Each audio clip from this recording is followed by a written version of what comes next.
तो आज के करंट अफेयर्स के सत्र में हम लोग कई महत्वपूर्ण टॉपिक को पढ़ेंगे और इसमें जो है आपकी करंट अफेयर्स आपके एग्जाम के दृष्टिकोण से सबसे ज़्यादा महत्वपूर्ण है, सबसे ज़्यादा इम्पोर्टेंट है। तो इसमें एक सूचकांक है आपका, ये भ्रष्टाचार बोध सूचकांक है, करप्शन परसेप्शन इंडेक्स है, हर साल जारी होता है आपका। तो 2022 की रिपोर्ट आ चुकी है आपकी, करप्शन परसेप्शन रिपोर्ट 2022 आ चुकी है। इसमें भ्रष्टाचार को लेकर के किन देशों में कितना भ्रष्टाचार है उसको लेकर एक रैंकिंग प्रदान की जाती है, ठीक है।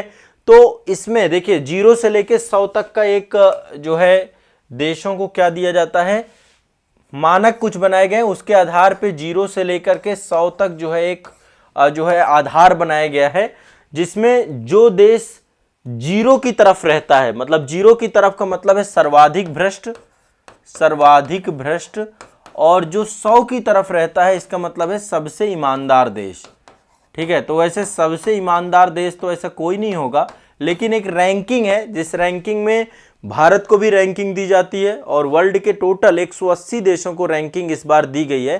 तो 31 जनवरी 2023 को आपकी भ्रष्टाचार बोध सूचकांक करप्शन परसेप्शन इंडेक्स आपका जारी हुआ है, ठीक है। और इसमें भारत की क्या रैंक रही है, विश्व के टॉप 5 कंट्री कौन रहे हैं, एक बार मैं सारी चीजें आपको बताता हूं, ठीक है। तो भ्रष्टाचार बोध सूचकांक डाल लीजिएगा। अब इसमें देखिए, इसमें टॉप 5 कंट्रीज की बात करते हैं, टॉप 5 कंट्रीज जो भ्रष्टाचार को लेकर के हैं, ठीक है। जो शीर्ष 5 देश जहां पे सबसे कम भ्रष्टाचार है, नंबर 1 में आपका है डेनमार्क। अब देखो डेनमार्क का भी स्कोर जो है ना वो 90 है। मैंने आपको बताया कि जो जिसका स्कोर 0 है वो सबसे ज्यादा भ्रष्ट है, सर्वाधिक भ्रष्ट, और जिसका स्कोर 100 या मतलब 0 जो इसका स्कोर 100 की तरफ है वो सबसे ईमानदार देश है। तो डेनमार्क का स्कोर कितना है, 90। डेनमार्क के बाद 2 कंट्री हैं एक साथ, फिनलैंड एवं न्यूजीलैंड, ठीक है। नंबर 1 पे आपका डेनमार्क है, फिर आपका फिनलैंड और न्यूजीलैंड है, न्यूजीलैंड, ठीक है। दूसरे नंबर पे एक साथ हैं दोनों, 87 है स्कोर इनका। फिर इसके बाद नॉर्वे है, तीसरे नंबर पे नॉर्वे है, नंबर 2 ये हो गई, नंबर 3 में नॉर्वे, और नंबर 4 में आपका नहीं, एक मिनट यहां पे थोड़ा सा ये एक तरीके से मतलब इनको एक साथ ही रैंकिंग दी गई है, दोनों जो है फिनलैंड और न्यूजीलैंड 87 है, ठीक है। नंबर 3 पे नॉर्वे है और नंबर 4 पे सिंगापुर एवं स्वीडन को एक साथ दिया गया है, सिंगापुर एवं स्वीडन को, ठीक है। तो ये टोटल आपकी टॉप कंट्रीज हैं। नंबर 1 पे डेनमार्क है, नंबर 2 पे फिनलैंड और न्यूजीलैंड है, फिर नॉर्वे है, फिर सिंगापुर है। ध्यान रखना इस बात को, ठीक है। सबसे ज्यादा भ्रष्ट देश कौन हो सकता है, सबसे ज्यादा जहां भ्रष्टाचार होगा, ये अफ्रीकन कंट्रीज हैं। आप अफ्रीका में देखिए कितना डार्क है ये देखिए कंट्री है यहाँ पे, ये कंट्री। सबसे ज्यादा भ्रष्ट देश आपका है सोमालिया, स्कोर है 12, ठीक है। सोमालिया सबसे भ्रष्ट देश है, ठीक है। सोमालिया सबसे ज्यादा भ्रष्ट देश है। दूसरे नंबर पे दक्षिणी सूडान व सीरिया, एक साथ है ये स्कोर इनका, इसका स्कोर 12 है, इनका स्कोर 13 है। तो 0 की तरफ जिसका स्कोर होगा सबसे ज्यादा भ्रष्ट, ठीक है। और इसके बाद वेनेजुएला है, फिर यमन है। तो 180वें नंबर पे, टोटल 180 देश थे, 179, ठीक है। इसके बाद आपका 179 के बाद जो है आपका नेक्स्ट है वेनेजुएला, ठीक है। और वेनेजुएला के बाद है यमन। तो ये आपके जो है सबसे भ्रष्ट कंट्री हैं और ये आपके टॉप कंट्री हैं। अब आपको बड़ी उत्सुकता हो रही कि भारत की रैंकिंग क्या है। तो भारत की रैंकिंग जो है, भारत 50वें स्थान पर, 85 स्थान पे है, भारत की रैंकिंग है 85।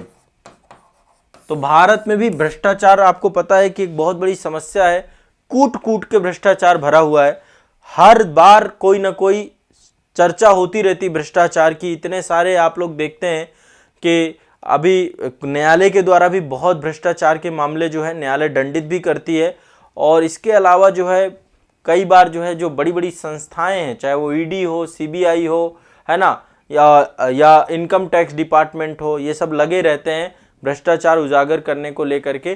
तो इस सूचकांक में भारत के साथ साथ और कई कंट्री, जैसे मालदीव भी 85 रैंक में ही है, ठीक है, सूरीनाम है, ट्यूनीशिया है, गुयाना है, इन सब के साथ भारत संयुक्त तौर पे 85 स्थान पे। हमारा स्कोर कितना है? 40, भारत का स्कोर है 40।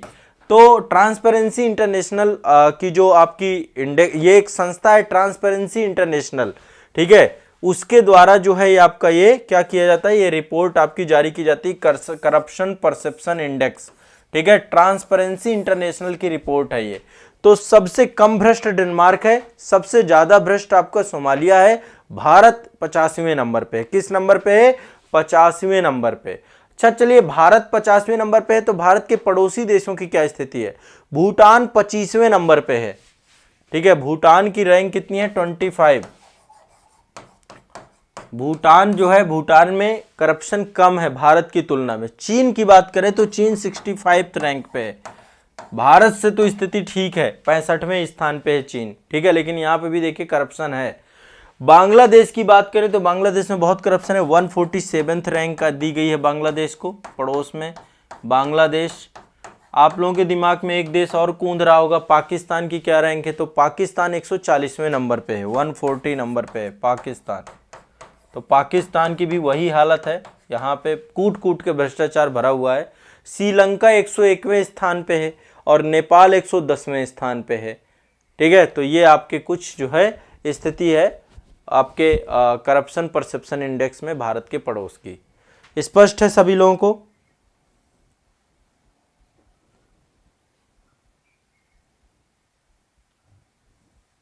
हाँ, सभी लोगों को स्पष्ट है। चलिए, तो एक ये आपको ध्यान रखना है। और विश्व के जो बड़े देश हैं, जैसे अमेरिका की 24वीं रैंक है, 24 रैंक है, कनाडा 14वें नंबर पे, फ्रांस 21वें नंबर पे, जर्मनी 9वें नंबर पे, जापान एंड यूके 18वें नंबर पे। अपेक्षाकृत कम है करप्शन वहाँ पे, ठीक है। चलिए अब आगे चलते हैं। एक आपका टॉपिक ये हुआ। अगला टॉपिक, इस बार राष्ट्रीय खेल पुरस्कार दिए गए हैं, ठीक है। राष्ट्रीय खेल पुरस्कार में कई सारे पुरस्कार दिए जाते हैं, तो एक बार राष्ट्रीय खेल पुरस्कारों की पूरी लिस्ट हम समझने का प्रयास करेंगे। तो राष्ट्रीय खेल पुरस्कार हाल ही में दिए गए हैं, ठीक है, और इसमें कई पुरस्कार होते हैं। सबसे बड़ा पुरस्कार है आपका मेजर ध्यानचंद खेल रत्न पुरस्कार, ये सबसे बड़ा पुरस्कार है, ठीक है, मेजर ध्यानचंद खेल रत्न पुरस्कार। इसके बाद अर्जुन पुरस्कार दिए गए हैं, द्रोणाचार्य पुरस्कार दिए गए हैं, और इसके बाद ये लाइफ टाइम अचीवमेंट के लिए ध्यानचंद पुरस्कार दिया गया है, राष्ट्रीय खेल प्रोत्साहन पुरस्कार दिए गए हैं, मौलाना अबुल कलाम आज़ाद ट्रॉफी दी गई है, ठीक है। तो ये टोटल जो है 6-7 कैटेगरी हैं आपकी जिसमें पुरस्कार मिलता है। अब देखिए, सबसे पहला पुरस्कार है मेजर ध्यानचंद पुरस्कार। इसको रट लो। टेबल टेनिस के दिग्गज जो है, जिनका नाम है अचंता शरत कमल, लिख लो, दिमाग में बैठा लो, ये क्वेश्चन आएगा आपका। अचंता शरत कमल को इन्होंने राष्ट्रमंडल खेलों में बहुत उत्कृष्ट काम किया था, 3 गोल्ड मेडल लेकर के आए थे। तो राष्ट्रपति के द्वारा जो है इनको क्या किया गया था, 2022 का मेजर ध्यानचंद खेल रत्न पुरस्कार से सम्मानित किया गया है, ठीक है।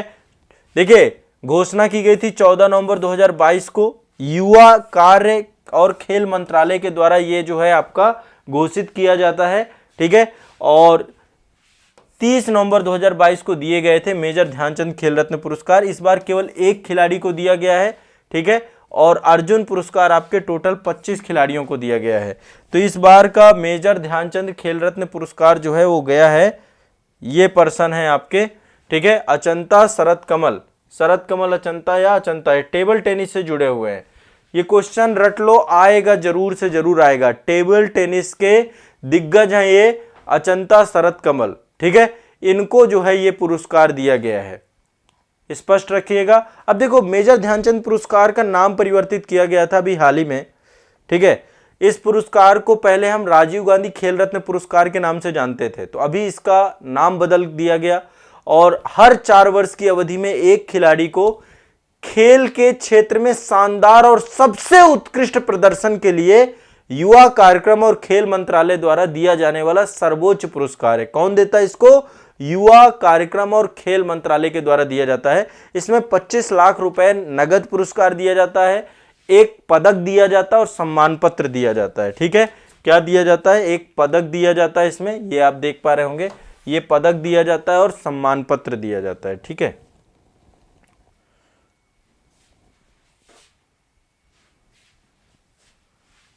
एक मिनट।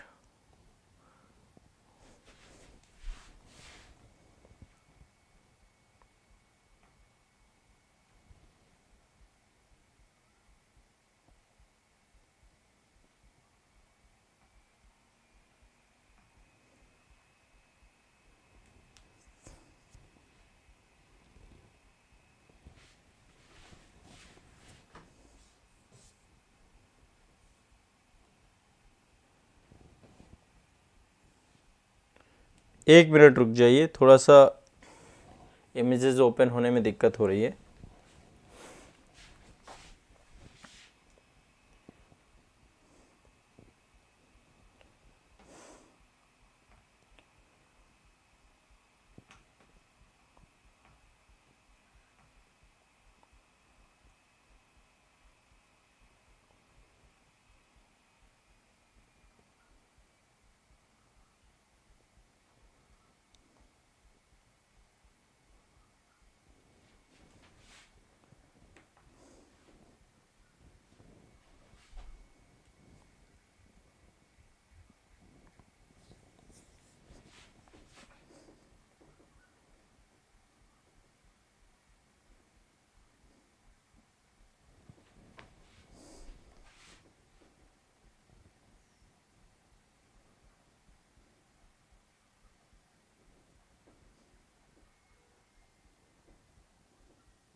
ठीक है, थोड़ा सा इंटरनेट का इशू है, प्रयास करते हैं कि चीज़ें सही हो जाए।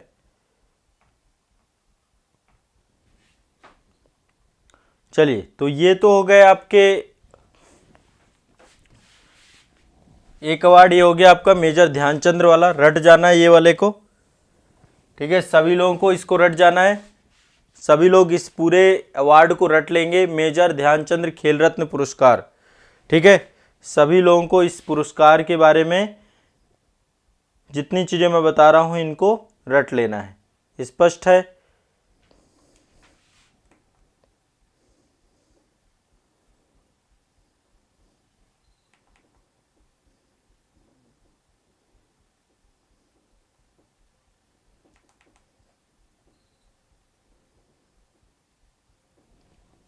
चलिए आगे बढ़ते हैं।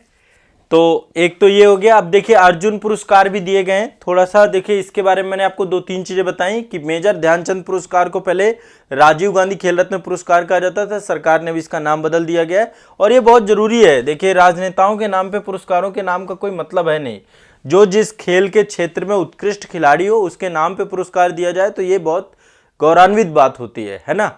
और ये थोड़ा सा एक ट्रेंड सा बन गया है ना, तो वो ट्रेंड जो है धीरे धीरे ब्रेक होना चालू हो गया है। तो 25 लाख रुपए का नगद पुरस्कार, एक पदक और सम्मान पत्र के तौर पे दिया जाता है। खेल, ये जो मेजर ध्यानचंद खेल रत्न पुरस्कार हैं इनको 1991 से 92 में इनको स्थापित किया गया था और पहले व्यक्ति जो थे जिनको मेजर ध्यानचंद खेल रत्न पुरस्कार दिया गया था, पहले राजीव गांधी खेल रत्न पुरस्कार था, तो इसको प्राप्त करने वाले पहले व्यक्ति थे शतरंज के दिग्गज खिलाड़ी जिनका नाम था विश्वनाथन आनंद। आपको पता है मल्टीपल टाइम लगातार जो है विश्व चैंपियनशिप में हमेशा अग्रणी रहे हैं। तो विश्वनाथन आनंद को मेजर ध्यानचंद पुरस्कार जो है सबसे पहला मिला था, फर्स्ट मिला था। ठीक है, तो ये आपको दिमाग में बैठा लेना है, ये क्वेश्चन आपका, पूरी उम्मीद है ये क्वेश्चन आपका आएगा। ठीक है, तो इस बार का मिला है शरद कमल अचंता को, ये आपको ध्यान रखना है। ठीक है, चलिए अगला है आपका अर्जुन पुरस्कार। नेक्स्ट है आपका अर्जुन पुरस्कार, एक श्रेणी आपकी ये है दूसरी पुरस्कार। तो ये 1961 में स्थापित किए गए थे पुरस्कार। कब? 1961 में। कब पुरस्कार ये स्थापित किए गए थे? 1961 में।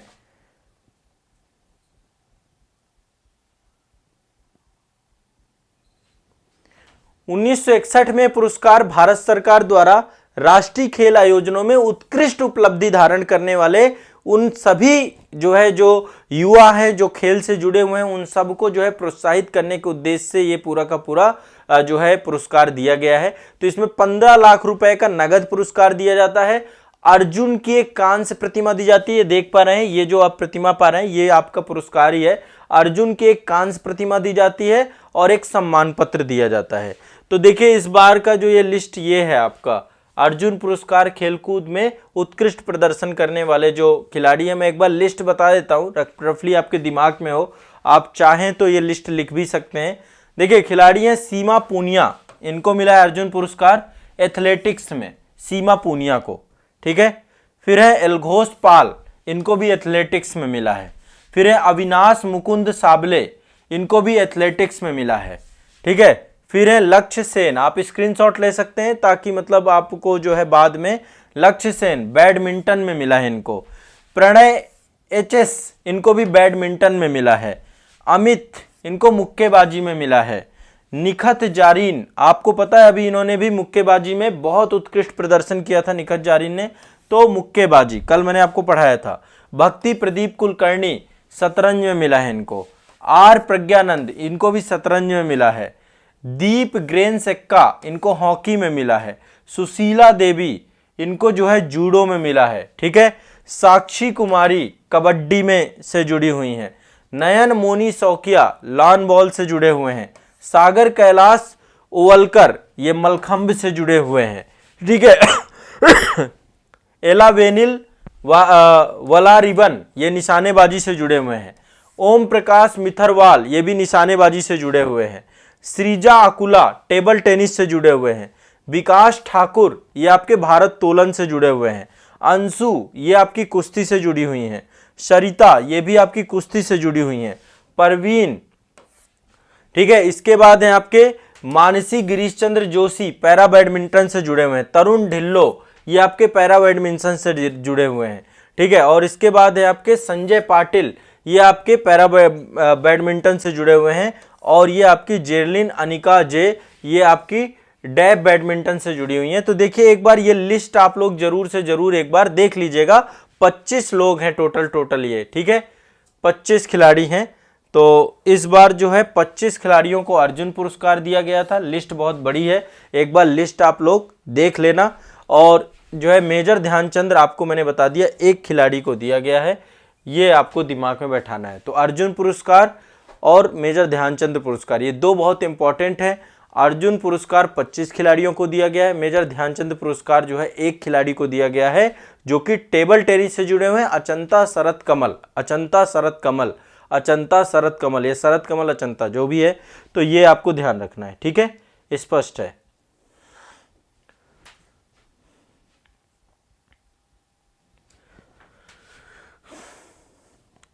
चलिए अगला अभी चलते हैं नेक्स्ट।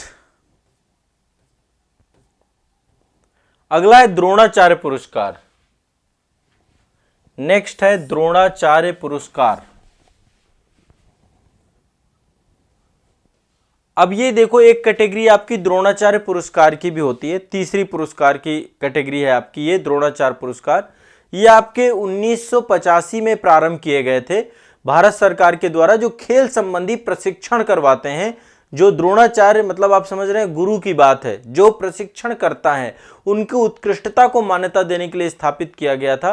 तो जो लगातार खिलाड़ियों को अंतर्राष्ट्रीय प्रतियोगिताओं में उत्कृष्टता प्राप्त कराने में सक्षम बनाने के लिए प्रयास करते हैं, उन सभी शिक्षकों को जो है द्रोणाचार्य पुरस्कार दिया जाता है। तो 15 लाख रुपए नगद पुरस्कार इसमें दिया जाता है और द्रोणाचार्य की एक कांस्य प्रतिमा दी जाती है और एक सम्मान पत्र दिया जाता है। ये आप देख पा रहे होंगे, ये आपका द्रोणाचार्य पुरस्कार है। तो इस बार का द्रोणाचार्य पुरस्कार जो है आपका कोच जो होते हैं आपके, है ना, जो कोच होते हैं उनको दिया जाता है। तो इस बार उत्कृष्ट कोच पुरस्कार ये गया है किनको? जीवन ज्योत सिंह जी को, जीवन ज्योत सिंह तेजा, तीरंदाजी के क्षेत्र में इनको दिया गया द्रोणाचार्य। दूसरा सुमा सिद्धार्थ सिरूर पैरा निशानेबाजी में इनको दिया गया है, सुमा सिद्धार्थ सिरूर पैरा निशानेबाजी में। इसके बाद हैं आपके मोहम्मद अली कमर मुक्केबाजी में इनको दिया गया है, और तीसरे हैं आपके सुजीत मान कुश्ती में दिया गया है। तो ये 4 लोगों को दिया गया है इस बार का, ठीक है, द्रोणाचार्य पुरस्कार। तीसरी कैटेगरी आपकी द्रोणाचार्य पुरस्कार की है, ठीक है। ये कौन है? ये वो हैं जो लगातार जो है प्रयास करते हैं, तो द्रोणाचार्य पुरस्कार को भी आपको दिमाग में बैठा के रखना है, ठीक है। तीसरा पुरस्कार है आपका द्रोणाचार्य पुरस्कार। कौन सा? द्रोणाचार्य पुरस्कार, ठीक है, ध्यान रखना है। और इसमें 4 पर्सन हैं, पहले हैं जीवनजोत सिंह, दूसरे हैं आपके सुमा सिद्धार्थ, तीसरे आपके मोहम्मद अली कमर मुक्केबाजी में, और आपके हैं सुजीत मान। फिर से एक बार देख लीजिए, जीवनजोत सिंह तेजा तीरंदाजी, सुमा सिद्धार्थ सिरूर पैरा निशानेबाजी, मोहम्मद अली कमर मुक्केबाजी, और सुजीत मान आपकी कुश्ती। इनको आपको मिला गया है, ये ध्यान रखना है। एक और कैटेगरी आपकी द्रोणाचार्य पुरस्कार में लाइफ टाइम श्रेणी, जो मतलब लंबे समय से जो है प्रयास कर रहे हैं, तो इसमें दिनेश जवाहर इनको क्रिकेट के लिए दिया गया है, राज सिंह कुश्ती के लिए दिया गया है, विमल प्रफुल्ल घोष फुटबॉल के लिए दिया गया है। 3 लोगों को दिया गया है द्रोणाचार्य लाइफ टाइम कैटेगरी में, ठीक है। तो ये भी ध्यान रखिएगा, एक लाइफ टाइम अचीवमेंट अवार्ड भी आपका द्रोणाचार्य का, तो एक संख्या इनमें भी दी जाती है। क्लियर है, स्पष्ट है, द्रोणाचार्य पुरस्कार लाइफ टाइम श्रेणी। इसके बाद आपका ये एक ध्यानचंद्र पुरस्कार दिया जाता है, जो कि खेलकूद और गेम्स में लाइफ टाइम अचीवमेंट के लिए दिया जाता है। खेलकूद पुरस्कार, गेम्स में लाइफ टाइम अचीवमेंट के लिए ध्यानचंद्र पुरस्कार बनाए गए हैं। तो ध्यानचंद्र पुरस्कार आपके दिए गए हैं कितने लोगों को? 4 लोगों को इस बार का ध्यानचंद्र पुरस्कार दिया गया है, 4 लोगों को। देखिए 2002 में इनको स्थापित किया गया था, और इस ध्यानचंद्र पुरस्कार के अंतर्गत ध्यानचंद्र जी की एक प्रतिमा 10 लाख रुपए का नगद पुरस्कार जो है इसके तहत दिया जाता था। मेजर ध्यानचंद खेल रत्न पुरस्कार अलग है और ध्यानचंद पुरस्कार अलग है, ठीक है। तो मेन वही है कि खिलाड़ियों को अपने प्रदर्शन में खेलों के योगदान देने के लिए, सेवानिवृत्ति के बाद खेल आयोजनों को प्रोत्साहित करने के लिए इसको सम्मानित किया जाता है ध्यानचंद पुरस्कार को। तो इसमें अश्विनी अकुंजी, ठीक है, इनको एथलेटिक्स के लिए दिया गया है, धर्मवीर सिंह को हॉकी के लिए दिया गया है, बीसी सुरेश को कबड्डी के लिए दिया गया है, नीर बहादुर गुरुंग को पैरा एथलेटिक्स के लिए दिया गया है। तो ये लिस्ट आपको ध्यान में रखना है। अश्विनी अकुंजी जी को आपका एथलेटिक्स के लिए, धर्मवीर सिंह जी को हॉकी के लिए, बीसी सुरेश के लिए कबड्डी के लिए, नीर बहादुर गुरुंग को पैरा एथलेटिक्स के लिए, ठीक है। इतना आपको दिमाग में बैठा के चलना है। ये आपको दिया गया है लाइफ टाइम अचीवमेंट ध्यानचंद पुरस्कार खेलकूद और गेम्स में, ठीक है। ये आपको दिमाग में बैठाना है। और इसके बाद जो है एक और कैटेगरी है इसमें, राष्ट्रीय खेल प्रोत्साहन पुरस्कार 2022। तो इसके बारे में जो है कई सारी संस्थाएं हैं, उन संस्थाओं को ये उपलब्ध कराया जाता है। एक ये वाला इंपॉर्टेंट रखिए, मौलाना अबुल कलाम आज़ाद ट्रॉफी दी गई है 2022 की। ये दी गई है गुरु नानक देव विश्वविद्यालय अमृतसर को, ठीक है। ये आपकी मौलाना अबुल कलाम आज़ाद ट्रॉफी 2022 किसको दी गई है? गुरु नानक देव विश्वविद्यालय अमृतसर को, ठीक है। तो ये आपका थोड़ा सा इंपॉर्टेंट सेगमेंट है, इसको भी आपको पूरा रट जाना है सभी को। अब जितनी चीज़ें मैंने आपको ये बताई, ये आपको रटना है। अबुल कलाम आज़ाद ट्रॉफी जो है आपकी 1956 से 57 में ये आपकी स्थापित की गई थी। विश्वविद्यालय स्तर में खेल के प्रदर्शन के लिए इसको दिया जाता है, ठीक है।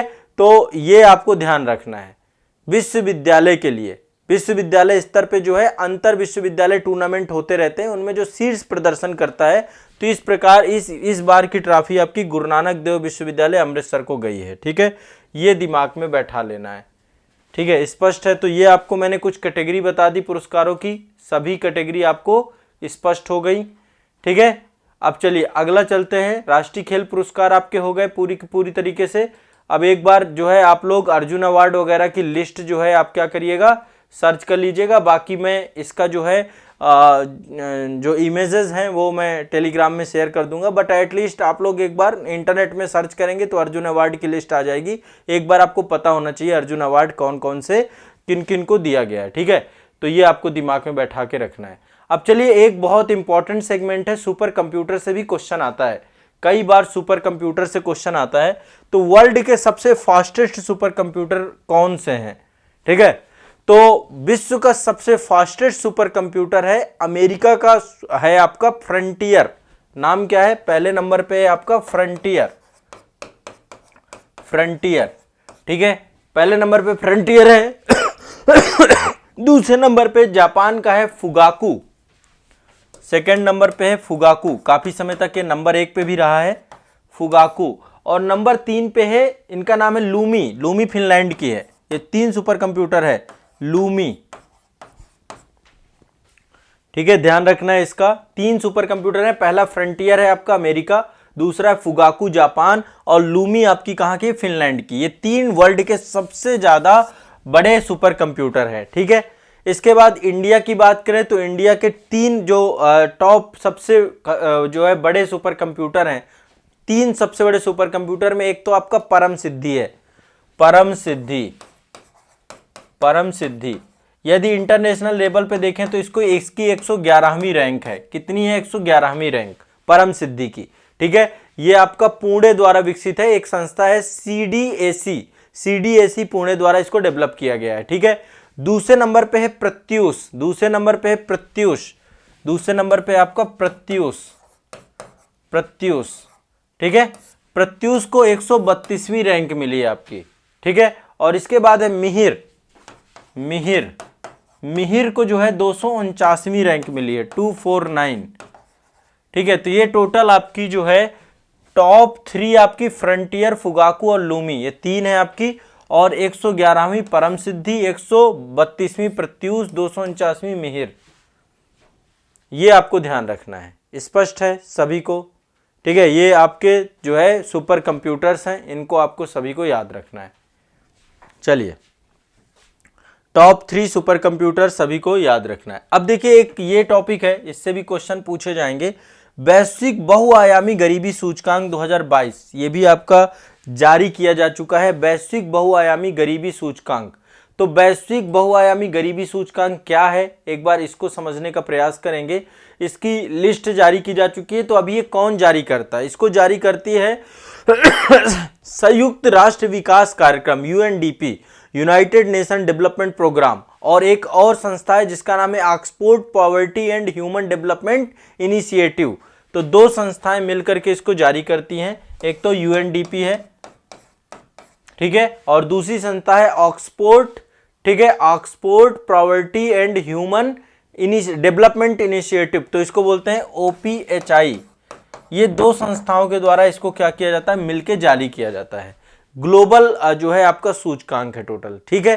तो इसमें आपको ध्यान, मतलब ये अपने आप में बहुत दुखित कर देने वाला है। इस बार जो है इस सूचकांक में विश्व का सबसे गरीब देश भारत निकला है, सबसे ज्यादा गरीब लोग भारत में रहते हैं, ऐसा इन्होंने बताया है, ठीक है। और इन्होंने बताया कि कोविड-19 महामारी के बाद गरीबी बहुत तेजी से बढ़ी है, मतलब कि गरीबी का स्तर इतना ज्यादा बढ़ चुका है। तो भारत विश्व का सबसे गरीब देश के तौर पे यहाँ पे दिखाया गया है कि सबसे ज्यादा गरीब लोग जो है भारत में रहते हैं, सबसे ज्यादा गरीब लोग भारत में रहते हैं।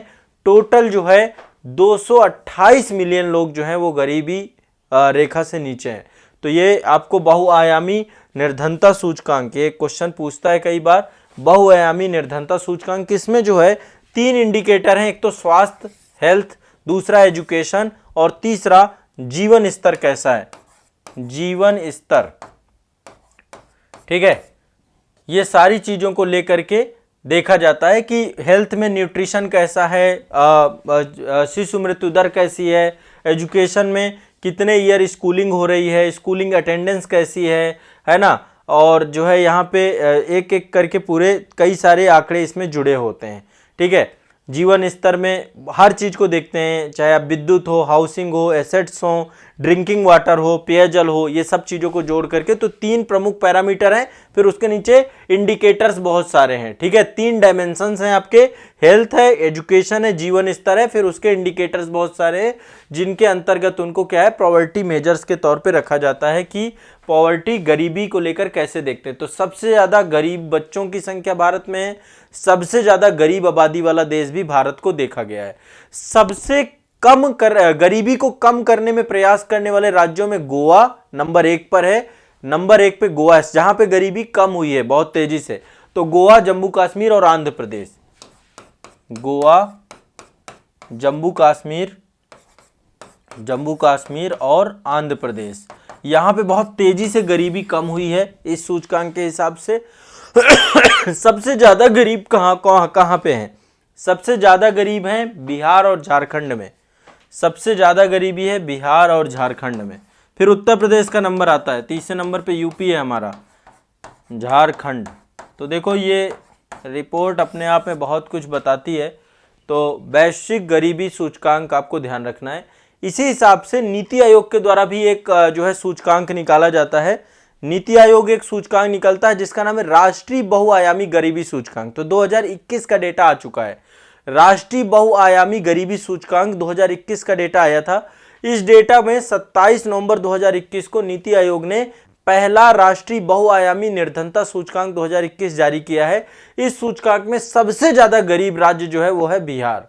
बिहार में 51.9 लगभग 52% आबादी जो है बहुआयामी रूप से मल्टी डायमेंशनली क्या है आपकी गरीब है। ठीक है, मल्टी डायमेंशंस में ये इंडिकेटर्स हैं, देखिए मल्टीपल हेल्थ है, एजुकेशन है, जीवन स्तर है, फिर उसके जो है मल्टीपल इंडिकेटर्स हैं। तो सबसे ज्यादा भारत में गरीब राज्य के तौर पे बिहार राज्य है।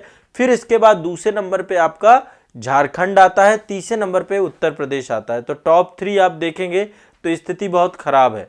सबसे ज्यादा गरीब कहां पे हैं? बिहार में, फिर झारखंड में, फिर उत्तर प्रदेश में। ठीक है, टॉप 3 आपको लिस्ट ये राष्ट्रीय बहुआयामी गरीबी सूचकांक है। ठीक है, एक तो देखो गरीबी सूचकांक है, गरीबी सूचकांक में सबसे ज्यादा गरीब लोग भारत में रह रहे हैं। ठीक है, और बिहार राज्य जो है सबसे गरीब राज्य लोग हैं यहाँ पर। इसके बाद दूसरे नंबर पे देखिए इसी कारण से पलायन है। ठीक है, इसी कारण से पलायन है। ये आपके इंडिकेटर्स हैं मल्टी डायमेंशनल पॉवर्टी इंडेक्स के। हेल्थ हो गया आपका, एजुकेशन हो गया, लिविंग स्टैंडर्ड्स हो गया आपका, और इनमें ये सारे आपके इंडिकेटर्स हैं, चाहे वो पोषण की बात हो, चाहे वो शिशु मृत्यु दर की बात हो, चाहे वो स्कूलिंग की बात हो, स्कूलिंग अटेंडेंस की बात हो। ठीक है, खाने के जो है फ्यूल के तौर पे जो आपका है इलेक्ट्रिसिटी हो गई, फ्लोरिंग हो गई, हाउसिंग हो गई, एसेट्स ओनरशिप हो गई, सेफ ड्रिंकिंग वाटर को लेकर के सारे इंडिकेटर्स हैं जिनके आधार पे बनाया जाता है।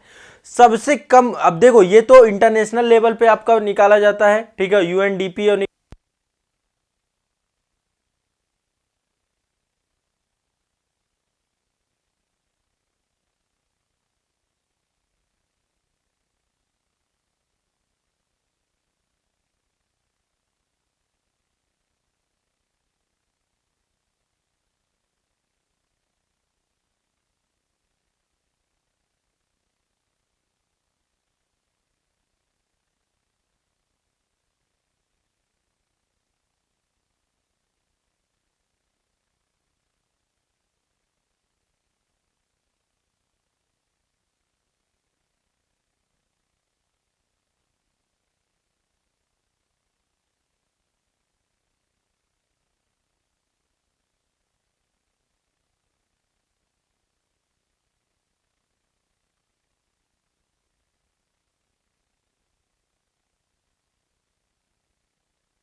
ये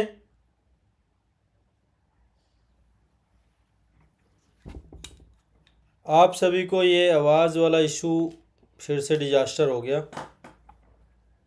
आवाज़ आ रही है अब आपको?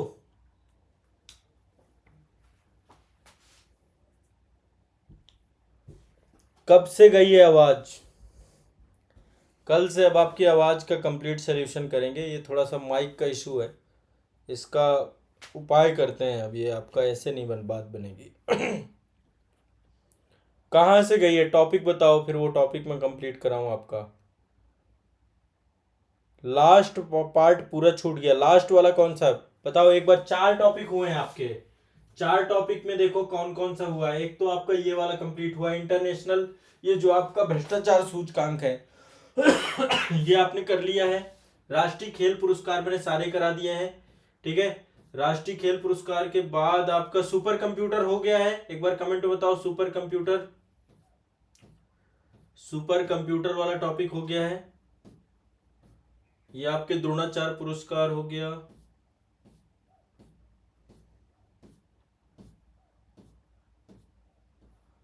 हाँ, सुपर कंप्यूटर वाला हो गया कि नहीं? अच्छा, गरीबी सूचकांक वाला जो है आपका ये वाला बचा है ना। चलिए गरीबी सूचकांक वाले को मैं अभी करा देता हूँ आपका इसी में। हाँ, गरीबी सूचकांक बहुआयामी वैश्विक गरीबी सूचकांक, इसमें गड़बड़ हो गया आपका, है ना। चलो ठीक है। देखिए अगला आपका जो करंट अफेयर्स का टॉपिक है, ये आपका वैश्विक बहुआयामी गरीबी सूचकांक 2022, ये आपका जारी किया गया है। किसने जारी किया है? 17 अक्टूबर 2022 को 2 संस्थाओं ने मिलकर के जारी करती हैं ये। एक है आपकी संयुक्त राष्ट्र विकास कार्यक्रम जिसका नाम है यूएनडीपी, और दूसरा है आपका ऑक्सफोर्ड गरीबी एवं मानव विकास पहल, Oxford Poverty and Human Development initiative, OPHI. कौन सी संस्था है? ओपीएचआई। यूएनडीपी प्लस ओपीएचआई, इन 2 संस्थाओं के द्वारा मिल करके वैश्विक बहुआयामी गरीबी सूचकांक 2022 जारी किया गया है, ठीक है। इसमें विश्व में सबसे ज्यादा गरीब रहने वाले लोगों की संख्या भारत में है। सबसे ज्यादा गरीब भारत में रहते हैं, ठीक है। इस सूचकांक के हिसाब से विश्व भर में लगभग 1.2 अरब लोग जो है वो गरीबी से पीड़ित हैं, बहुआयामी गरीबी से पीड़ित हैं। अब देखिए इसके कुछ इंडिकेटर्स बनाए गए हैं बहुआयामी गरीबी की, ठीक है। मल्टी डायमेंशनल पॉवर्टी इंडेक्स में जो आपके इंडिकेटर डायमेंशन कौन कौन से? एक तो स्वास्थ्य है, दूसरा आपका शिक्षा है, और तीसरा आपका जीवन स्तर है, ठीक है। तो इसमें कई सारे इंडिकेटर्स हैं आपके, जैसे कि इंडिकेटर्स में स्वास्थ्य में पोषण का स्तर कैसा है, शिशु मृत्यु दर कैसी है, बच्चों की शिक्षा जाने के ईयर कितने हैं, ईयर ऑफ स्कूलिंग कितना है, स्कूल में अटेंडेंस कितना है। इसके बाद जीवन स्तर में कई सारी चीजें आती हैं, विद्युत की व्यवस्था है कि नहीं है, स्वस्थ पेयजल है कि नहीं है, घरों में रह रहे हैं कि नहीं रह रहे हैं, असेट्स ऑनरशिप है या नहीं है। ये मल्टीपल चीजें आपकी होती हैं, ठीक है। ये मल्टीपल चीजें आपकी जुड़ी हुई हैं। अभी आवाज नहीं आ रही है? अब तो आवाज आ रही होगी मेरी। अब तो ठीक है ना सारी चीजें, कि अभी भी आवाज नहीं आ रही आपको?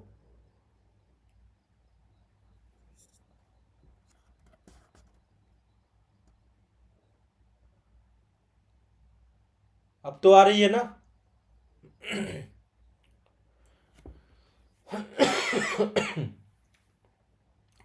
देखो सबसे ज्यादा गरीबी वाले महाद्वीप है अफ्रीका महाद्वीप और एशिया महाद्वीप। अफ्रीका में भी उप सहारा क्षेत्र जो आपका है, और दक्षिण एशिया वाला क्षेत्र, इन दोनों में मिला दें तो विश्व के लगभग 83% गरीब लोग यहीं पे निवास करते हैं। जिसमें से भारत जो है एक जैसा कि रिपोर्ट में बताया गया कि भारत में सबसे ज्यादा गरीब लोग निवास करते हैं। तो ठीक है, तो ये आपका एक बहुत ही बड़ी रिपोर्ट आपकी आई है, ठीक है। बहुआयामी गरीबी सूचकांक 2022 जारी करता यूएनडीपी ओपीएचआई है। कौन जारी कर रहा है? यूएनडीपी और ओपीएचआई। सबसे ज्यादा गरीब लोग, गरीब आबादी वाला देश कौन सा है? भारत। कितने लोग यहाँ पे हैं भारत में? लगभग 228 मिलियन लोग गरीबी रेखा में जी रहे हैं। दूसरे नंबर पे नाइजीरिया का स्थान है, पहले नंबर पे भारत, नंबर 1 में भारत, नंबर 2 में है आपका नाइजीरिया, ठीक है, नंबर 1 में भारत, नंबर 2 में नाइजीरिया, ठीक है। इसके बाद जो है सबसे ज्यादा गरीब बच्चों की संख्या कहां पर है? भारत में। गरीब बच्चे भी सबसे ज्यादा भारत में ही है। सबसे तेजी से गरीबी कम करने वाले भारत के राज्य कौन कौन से हैं? बहुत तेजी से जो गरीबी कम कर रहे हैं भारत के राज्य हैं, एक तो गोवा है, ठीक है, दूसरे नंबर पे आपका गोवा के बाद जम्मू कश्मीर है और आंध्र प्रदेश है। यहाँ पे बहुत तेजी से गरीबी कम हो रही है रिपोर्ट के मुताबिक। आंध्र प्रदेश। सबसे ज्यादा गरीबी कहां पे है? एक तो बिहार में सबसे ज्यादा गरीबी है, दूसरे नंबर पे झारखंड है और तीसरे नंबर पे आपका उत्तर प्रदेश है। सर्वाधिक गरीबी यहां पर है इन तीनों राज्यों में, ठीक है। अब देखो इसी तर्ज पर एक और रिपोर्ट आती है जो कि नीति आयोग के द्वारा जारी की जाती है। ये तो आपका बहुआयामी गरीबी सूचकांक है, इससे क्वेश्चन आपके पूछे जाते हैं, हर बार क्वेश्चन आते हैं। दूसरी एक रिपोर्ट है आपकी जो आपकी राष्ट्रीय स्तर पे निकलती है, राष्ट्रीय स्तर पर निकलती है, राष्ट्रीय बहुआयामी निर्धनता सूचकांक। तो इसका 2021 का डेटा है हमारे पास। इसमें से सबसे ज्यादा गरीब टॉप 3 कंट्री में नंबर 1 में बिहार है, नंबर 2 में झारखंड है, नंबर 3 में उत्तर प्रदेश है, सबसे ज्यादा गिरा, ठीक है। तो इसमें भी 3 ही आधार हैं जो ये राष्ट्रीय स्तर पे नीति आयोग के द्वारा जारी किया जाता है, इंटरनेशनल लेवल पे मैंने आपको बताया यूएनडीपी और ओपीएचआई के द्वारा जारी किया जाता है, ठीक है, ओपीएचआई, ठीक है, इंटरनेशनल लेवल पे, और राष्ट्रीय स्तर पे नीति आयोग जारी करता है। तो यहां पर भी 3 आधार है, स्वास्थ्य, शिक्षा, जीवन स्तर। तो उसमें भी पोषण क्या है, स्कूल में उपस्थिति क्या है, स्कूली शिक्षा कितने वर्ष दी जा रही है, पेयजल का स्तर क्या है, स्वच्छता का स्तर क्या है, आवास की स्तर क्या है, बैंक खाता है कि नहीं है, ऐसे करके टोटल 12 संकेतक होते हैं, 12 इंडिकेटर्स हैं। इन 12 इंडिकेटर्स के आधार पे पूरा बनाया जाता है। तो सबसे ज्यादा गरीबी number 1 Bihar, number 2 Jharkhand, number 3 Uttar Pradesh. Bihar में लगभग 52% लोग गरीबी रेखा के नीचे हैं, ठीक है, 52% लोग, ठीक है। झारखंड में लगभग ये 42% है और उत्तर प्रदेश की बात करें तो उत्तर प्रदेश में टोटल ये 38% के आसपास लोग जो है गरीबी रेखा में है। सबसे कम गरीबी कहां पे है भारत में? नंबर 1 में केरल, नंबर 2 में पुदुचेरी, नंबर 3 में लक्षद्वीप। सबसे कम गरीब केरल में मात्र 0.71% लोग ही यहाँ पे गरीब हैं, 0.71%, ठीक है। केरल में आपको पता है एजुकेशन का स्तर बहुत अच्छा है, स्वास्थ्य का स्तर बहुत अच्छा है और जीवन स्तर भी बहुत अच्छा है। जब शिक्षा और स्वास्थ्य दोनों चीजें हैं तो बहुत बेहतर है।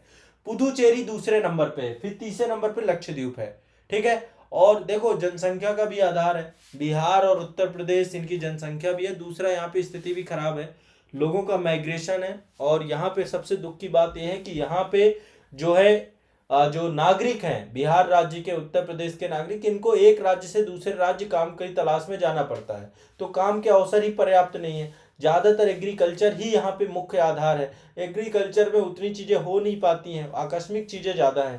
केरल का जो कोट्टायम जिला है, केरल का एक जिला है कोट्टायम जिला केरल का, यहाँ पे शून्य गरीबी दर्ज की गई है। देश का एकमात्र जिला जहां पर शून्य गरीबी दर्ज की गई है, देश का एकमात्र जिला जहां पे शून्य गरीबी दर्ज की गई है। तो 17 अक्टूबर 2022 को संयुक्त राष्ट्र विकास कार्यक्रम के द्वारा, यूएनडीपी के द्वारा, यूनाइटेड नेशन डेवलपमेंट प्रोग्राम के द्वारा और ऑक्सफोर्ड गरीबी एवं मानव विकास पहल यानी Oxford Poverty and Human Development initiative के तहत जो है एक रिपोर्ट तैयार की गई थी। यह रिपोर्ट हर वर्ष तैयार की जाती बहुआयामी गरीबी सूचकांक के तौर पे, ग्लोबल मल्टी डायमेंशनल इंडेक्स के तौर पे। तो आपको सबसे पहले ये रिपोर्ट के बारे में ये पता होना चाहिए कि इसमें जो डायमेंशन है 3 डायमेंशन है, एक तो हेल्थ है, दूसरा आपका एजुकेशन है, तीसरा आपका लिविंग स्टैंडर्ड है, ठीक है। और इसमें टोटल 12 आपके इंडिकेटर्स हैं। पोषण एक स्तर है, शिशु मृत्यु दर है, स्कूल के वर्ष कितने हैं, कितने वर्ष स्कूल जा रहे हैं, स्कूल की अटेंडेंस क्या है, इसके बाद आपका इलेक्ट्रिसिटी हो गया, ड्रिंकिंग वाटर हो गया, स्वच्छता हो गया आपका, और आपका फ्लोरिंग आवास हो गया, बहुत सारी ये सब आधार बनाए गए हैं, ठीक है। तो इन सब आधारों पे जो है आपका ये रैंक प्रदान की जाती है और इस रैंक में सबसे ज्यादा विश्व में गरीबों की संख्या भारत में है, ठीक है। स्वास्थ्य में बाल मृत्यु दर है आपका और पोषण है, ठीक है। तो ये सब आधार बनाए गए हैं। दुनिया में सबसे ज्यादा गरीब 2020 की जनसंख्या के आंकड़ों के आधार पे ये पूरा का पूरा बनाया गया। लगभग 228 मिलियन लोग भारत में, फिर दूसरे नंबर पे नाइजीरिया में है, ठीक है। ध्यान रखना है इसको, नाइजीरिया को दूसरा स्थान प्राप्त हुआ है। ठीक, क्लियर है, स्पष्ट है। भारत में लगभग एक्सट्रीम पॉवर्टी के अंतर्गत इसको रखा गया है। और बच्चों के स्तर पे बात करें तो बच्चों के स्तर पे भी भारत में सबसे ज्यादा जो है गरीबी बच्चों के स्तर पे पाई गई है। तो ये आपको जो है ध्यान रखना, बहुआयामी निर्धनता सूचकांक से क्वेश्चन यूपीएससी में भी आता है, आपकी स्टेट पीसीएस में भी क्वेश्चन पूछ लेता है। ठीक है, तो ध्यान रखना, एक बहुत इंपॉर्टेंट है। लगभग 22 करोड़ आबादी हमारे देश की, 22.8 करोड़ आबादी जो है गरीबी रेखा के नीचे है, 22.8 करोड़ आबादी। ठीक है, इसके बाद नाइजीरिया में 9.6 करोड़ आबादी। तो विश्व में जनसंख्या ज्यादा है, रोजगार की स्थिति बहुत खराब है, तो निश्चित तौर पे ये रिपोर्ट एक दुखद रिपोर्ट है। तो आपकी बहुआयामी गरीबी सूचकांक में भारत विश्व में सबसे निचले पायदान पे है। ठीक, तो ये आज के करंट अफेयर्स से जुड़े हुए टॉपिक थे। देखिए कितने टॉपिक मैंने करा दिए। सबसे पहला टॉपिक आपको मैंने कराया जो भ्रष्टाचार सूचकांक है, ट्रांसपेरेंसी इंटरनेशनल द्वारा भारत की रैंक 85 है। इसके बाद दूसरे नंबर पे मेजर ध्यानचंद खेल रत्न पुरस्कार हो गया, अर्जुन अवार्ड हो गए, द्रोणाचार्य अवार्ड हो गए, मौलाना अबुल कलाम आजाद ट्रॉफी हो गई, और जो भी राष्ट्रीय खेल पुरस्कार हैं वो सारे करवा दिए। इनमें से क्वेश्चन जरूर आएगा। अर्जुन अवार्ड की लिस्ट एक बार आप इंटरनेट से जरूर देख लेना, अर्जुन अवार्ड 2022 की लिस्ट जरूर से जरूर देख लेना एक बार इंटरनेट में, बार बार आपको बोल रहा हूं। उसमें कौन से खिलाड़ी हैं और उनके कौन से खेल हैं, एक लिस्ट बना लेना। बाकी मैंने क्लास में आपको बता दिया है, रिवर्स करके एक बार या तो वीडियो को पूरा देख लेना। ठीक है तो अर्जुन अवार्ड आपको पूरा याद कर लेना है। इसके बाद सुपर कंप्यूटर के बारे में मैंने आपको बताया, और तीसरा आपका बहुआयामी निर्धनता सूचकांक बताया। तो आज के लिए टॉपिक है आपके। अब नेक्स्ट आपको हम अगली क्लास में मिलेंगे। ठीक है, अगली क्लास में आपको इनका रिवीजन करना है। जितना करंट अफेयर्स पढ़ा दिया है इसका रिवीजन करो, रिवीजन करना है, मल्टीपल टाइम रिवीजन करना है। अभी तक में देखो बहुत सारे टॉपिक मैंने कवर करा दिए, बहुत सारे टॉपिक, और ये सारे टॉपिक बहुत हाईलाइटेड हैं। ऐसे ही क्वेश्चन पूछता है आपके एग्जाम में, बस आपको इन टॉपिक्स को रट जाना है, याद कर जाना है। ठीक है,